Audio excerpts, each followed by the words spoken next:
نحمده ونصلی علی رسولہ الکریم اما بعد فاعوذ باللہ من الشیطان الرجیم بسم اللہ الرحمن الرحیم۔ ناظرین، آج ہم آپ کی خدمت میں ایک معلوماتی ویڈیو لے کر حاضر ہوئے ہیں جس کا بنیادی عنوان یہ ہے کہ آئین پاکستان کیسے خود سے متضاد ہے اور قرآن کریم جو خدا تعالیٰ کا آئین ہے اس سے متضاد ہے۔ اس بات کو سمجھنے کے لیے کہ قرآن کریم جو سب سے زیادہ اس بات پہ زور دیتا ہے کہ انصاف کرو بارہا دفعہ اس چیز کا ذکر کرتا ہے، جیسا کہ سورہ المائدہ کے اندر آیت نمبر 8، سورہ النساء کے اندر آیت نمبر 135 کے اندر اس بات کا ذکر کرتا ہے۔ اللہ تعالیٰ فرماتا ہے يا أيها الذين آمنوا كونوا قوامين لله شهداء بالقسط ولا يجرمنكم شنآن قوم على ألا تعدلوا اعدلوا هو أقرب للتقوى واتقوا الله ان اللہ خبیر بما تعملون۔ اس کا ترجمہ یہ ہے کہ اے ایمان والو، بنو تم قائم رہنے والے اللہ کی خاطر، گواہی دینے والے انصاف کی، اور نہ باعث بنے تمہارے لیے دشمنی کسی قوم کی کہ نہ کرو تم انصاف۔ اللہ تعالیٰ پھر حکم دیتا ہے انصاف کرو، اور یہی بات زیادہ قریب ہے تقویٰ کے، اور ڈرتے رہو اللہ سے، بے شک اللہ خوب باخبر ہے اس سے جو کچھ تم کرتے ہو۔ اللہ تعالیٰ اس بات کا ذکر کرتا ہے اب يا أيها الذين آمنوا كونوا قوامين بالقسط شهداء لله ولو على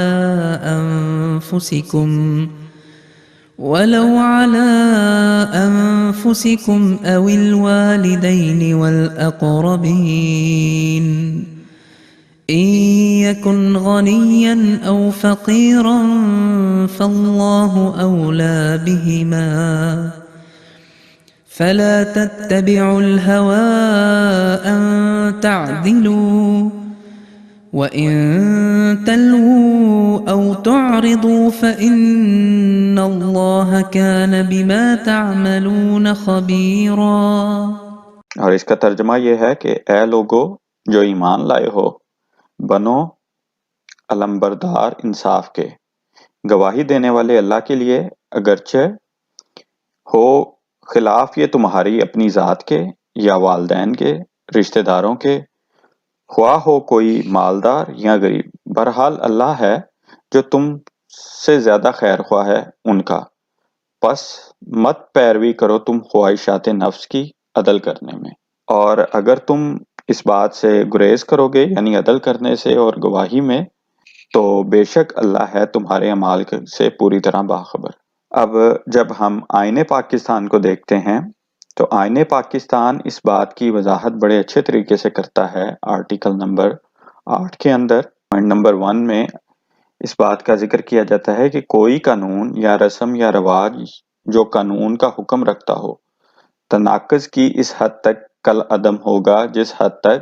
وہ اس باب میں عطا کردہ حقوق کا نقیض ہوگا۔ بیان کیا گیا ہے کہ مملکت کوئی ایسا قانون وضع نہیں کرے گی جو بائیں طور پر عطا کردہ حقوق کو سلب کرے یا کم کرے، اور ہر وہ قانون جو اس شک کے خلاف ورزی میں وضع کیا جائے گا اس خلاف ورزی کی حد تک کل عدم ہوگا، یعنی جو بھی قانون جو کسی کے حقوق کو سلب کرے وہ اس وقت تک کل عدم قرار دیا جائے گا چاہے وہ کوئی بھی بنائے۔ اور یہی بات جو ہے آرٹیکل نمبر 20 کے اندر ذکر کی گئی ہے، جس کا انگلش ورژن کے اندر ہے کہ every citizen shall have the right to profess, practice and propagate his religion,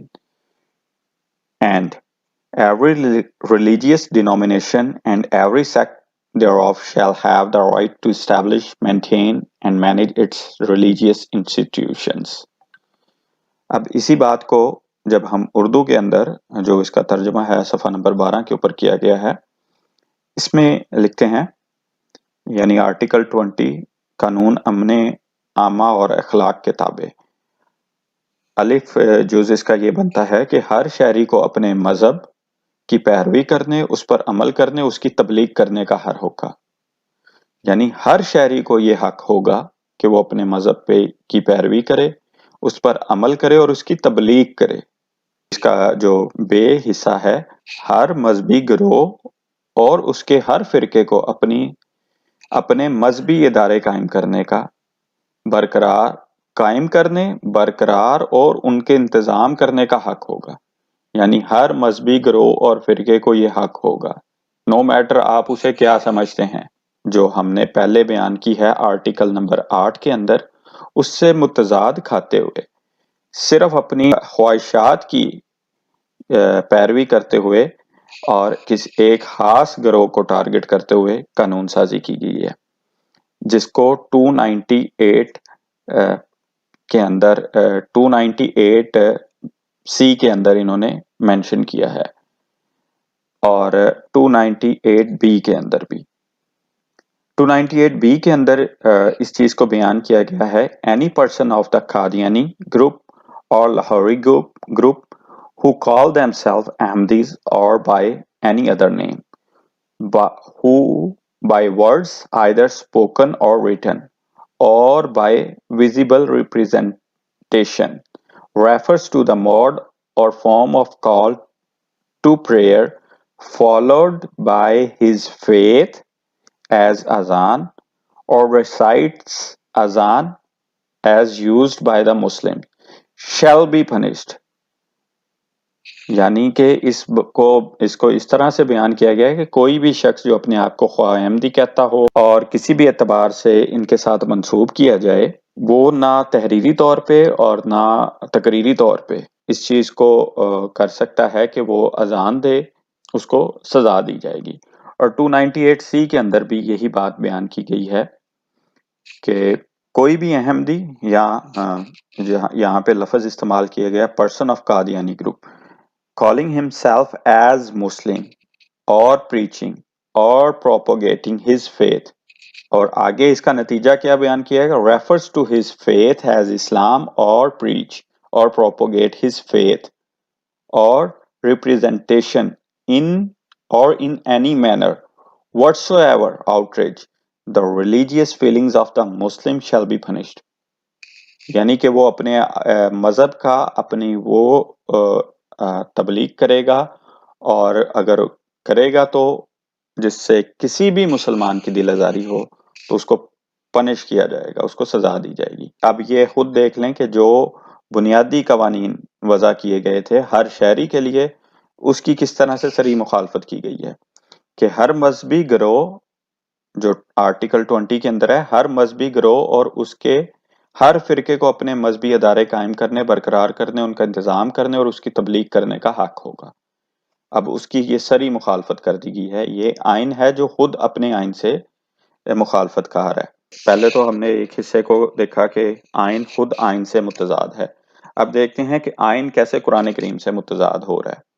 قرآن کریم جو حضرت صلی اللہ علیہ وآلہ وسلم کو فرماتا ہے سورہ انبیاء کے اندر: وما أرسلناك إلا رحمة للعالمين، اور اس کا ترجمہ یہ ہے: اور ہم نے تجھے نہیں بھیجا مگر تمام جہانوں کے لیے رحمت کے طور پہ. یعنی حضرت صلی اللہ علیہ وآلہ وسلم کو اللہ نے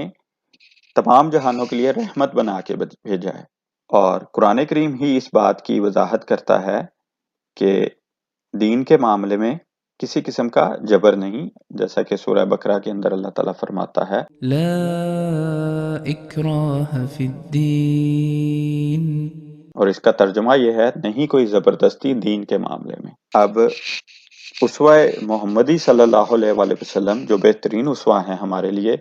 اس کے تحت لا کے اس آئین کو دیکھتے ہیں.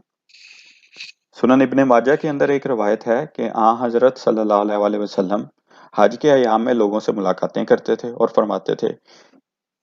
کیا کوئی آدمی ہے جو مجھے اپنی قوم میں لے جائے؟ قریش تو مجھے اپنے رب کے کلام کی تبلیغ سے روکتے ہیں. یعنی وہی معاملات جو قریش نے کیے آئین اسلام کے خلاف، وہی معاملات اب اس آئین کے خلاف اور قرآن کریم جو خدا تعالیٰ کا آئین ہے اس کے خلاف کیے جا رہے ہیں۔ یہی معاملات جب ہم سیرت کی کتابوں کو اور تاریخ کی کتابوں کو دیکھتے ہیں تو اس میں بھی یہی کیے گئے کہ سب نے یکجاں ہو کے رسول اللہ صلی اللہ علیہ وسلم کے خلاف طرح طرح کے مظالم ڈھائے اور انہیں خدا کا نام لینے اور خدا کے نام کی تبلیغ کرنے سے روکا گیا۔ اب قرآن کریم سورہ الانعام کے اندر اس بات کا بڑا واضح ذکر کرتا ہے، آیت نمبر 108 کے اندر، ولا تسبوا الذين يدعون من دون الله فيسبوا الله عدوا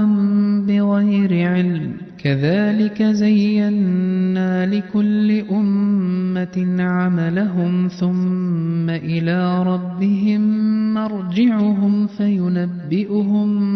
بما كانوا يعملون۔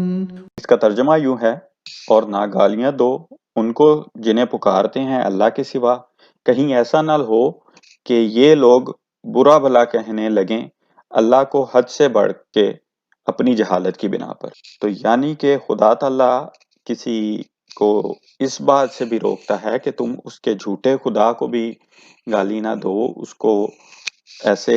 اقدام نہ کرو جس میں وہ حد سے بڑھ کے جہالت کی بنا پر کاؤنٹر آپ کے خلاف یا سچے خدا کے خلاف معاملات کرے۔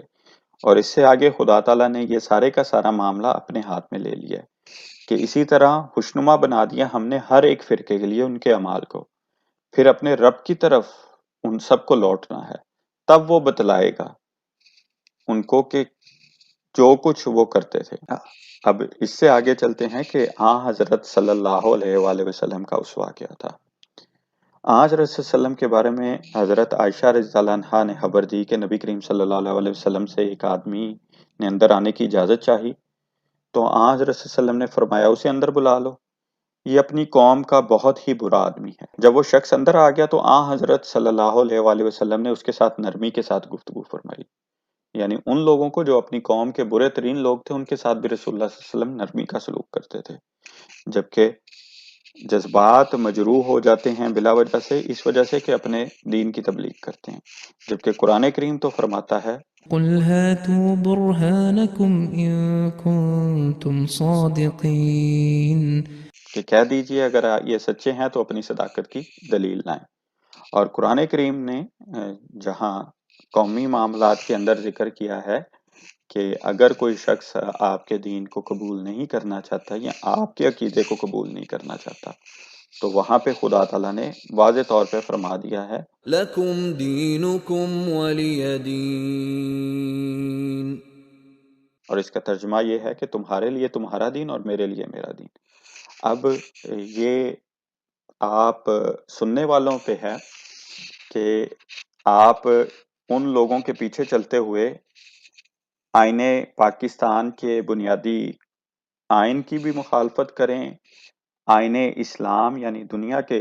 آئین کی جو خدا تعالیٰ کا آئین ہے اس کی مخالفت کریں، ان لوگوں کے لیے جنہوں نے صرف دین کو اپنا پیشہ اور فساد کا ذریعہ بنایا ہوا ہے، جبکہ قرآن کریم تو واضح حکم دیتا ہے کہ نرمی سے بات کرو، اچھے طریق سے بات کرو، اگر تم سچے ہو تو اپنی صداقت کی دلیل لے آؤ۔ رسول اللہ صلی اللہ علیہ وسلم تو رحمت للعالمین ہے، تو وہ رحمت للعالمین جب کہتے ہیں کہ اگر تم سچے ہو تو اپنی صداقت کی دلیل لاؤ، اور اس جگہ پہ کہ جہاں پہ خدا تعالیٰ یہ سارے قوانین نافذ کر رہا ہے وہاں پہ تو رسول اللہ صلی اللہ علیہ وسلم نے نہیں کہا کہ کسی کو صرف اس وجہ سے تم اس کے عقیدے کا اظہار کرنے سے، اس کی تبلیغ کرنے سے روک دو کیونکہ تم اس کے مخالفت کرتے ہو یا تمہیں وہ پسند نہیں ہے۔ تو اگر کسی کو کسی کا عقیدہ پسند نہیں ہے اس وجہ سے آپ اس کو روکتے ہیں تو یہ عمل مشرکین مکہ نے کیا تھا، یہود نے کیا تھا حضرت عیسیٰ علیہ السلام کے مخالفت میں۔ تو آپ نے سنت نبی صلی اللہ علیہ وسلم کو اپنانا ہے یا سنت مشرکین مکہ یا سنت یہود کو اپنانا ہے، یہ آپ پہ ہے۔ جزاکم اللہ و احسن الجزاء۔ السلام علیکم ورحمۃ اللہ وبرکاتہ۔